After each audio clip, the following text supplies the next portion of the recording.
വചനമൊഴി ജനുവരി 17. വചനഭാഗം ഫിലിപ്പി 2:5-11, മത്തായിയുടെ സുവിശേഷം 11:25-30.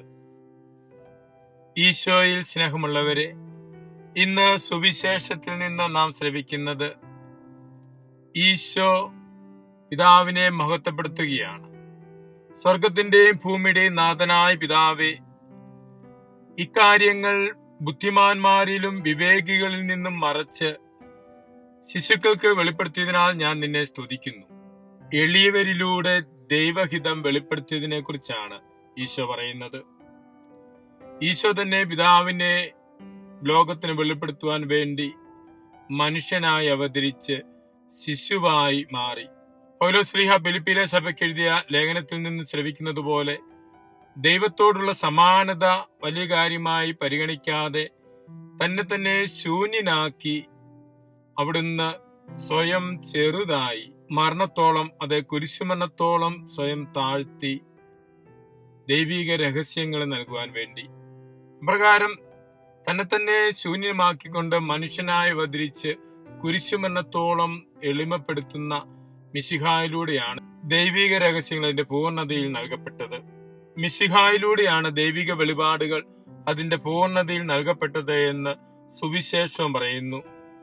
സർവവും എന്റെ പിതാവ് എന്നെ ഫലമേൽപ്പിച്ചിരിക്കുന്നു. പിതാവല്ലാതെ മറ്റാരും പുത്രനെ അറിയുന്നില്ല.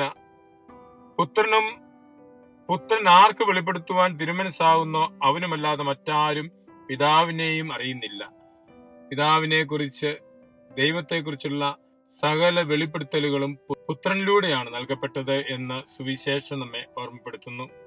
ഇന്നത്തെ സുവിശേഷ ഭാഗത്ത് ഈശോ മിശിഹ നൽകുന്ന ആഹ്വാനവും എളിമയോടെ, ശാന്തതയോടെ ദൈവവചനത്തെ സ്വീകരിക്കുവാനാണ്. അധ്വാനിക്കുന്നവരും ഭാരം വഹിക്കുന്നവരും എന്റെ പക്കൽ വരുവിൻ, ഞാൻ നിങ്ങളെ ആശ്വസിപ്പിക്കാം.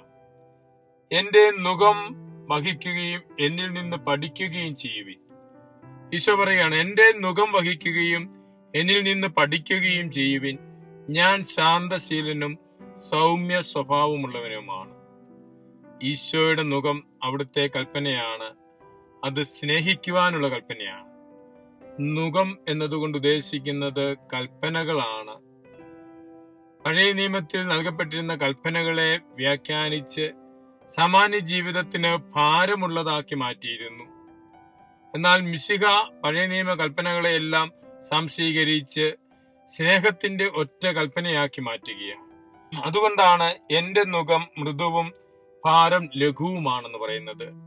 ഈശോയുടെ നുകം അവിടുത്തെ സ്നേഹത്തിന്റെ കൽപ്പനയാണ്. സ്നേഹത്തിന്റെ കൽപ്പനയനുസരിച്ച് ജീവിക്കുമ്പോൾ ജീവിതം മധുരമായി മാറുന്നു. സ്നേഹത്തിന്റെ കൽപ്പന അനുസരിച്ച് ജീവിക്കുമ്പോൾ ജീവിതം ഭാരമാവുകയല്ല, ലഘുവായി മാറുകയാണ് ചെയ്യുന്നത്.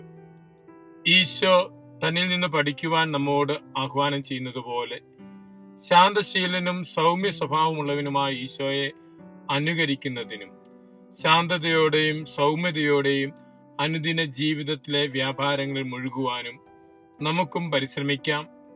ദൈവകൃപ പ്രാർത്ഥിക്കാം. മിശിഹ നമ്മെ അനുഗ്രഹിക്കട്ടെ. ആമേൻ.